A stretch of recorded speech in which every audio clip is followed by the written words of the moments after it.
Hi everyone, Cody with MarineMax Crosslake. We've got the 2026 Premier 250 Intrigue. This thing's been all newly redesigned for 2026. A couple things that I love about it: the lily pad ladder option, wide base, drops down easily, no need to bend over, just pull it back up, easy on your feet. Something we've had for 2 years now is the clear door, but very nice when you're pulling into the lift, pulling up to the dock.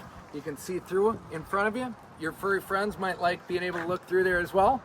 This is the DL model, dinette lounger layout. Really fun. You got a group of people. You're not limited to only 2 captain's chair. You have 4 on this pontoon. Heavy duty armrest. Premier knocked it out of the park with this interior, the stitching. You really need to come see this in person.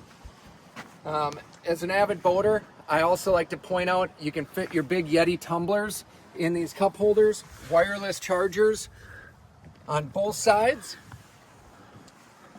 Another neat feature, this dash. We've got a huge screen in the center, your Simrad off to the side, and something I really like is this cubby up on top of the helm.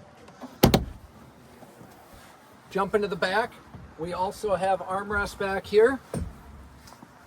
Another clear door, being able to see through to the back. Come check it out at Crosslake MarineMax.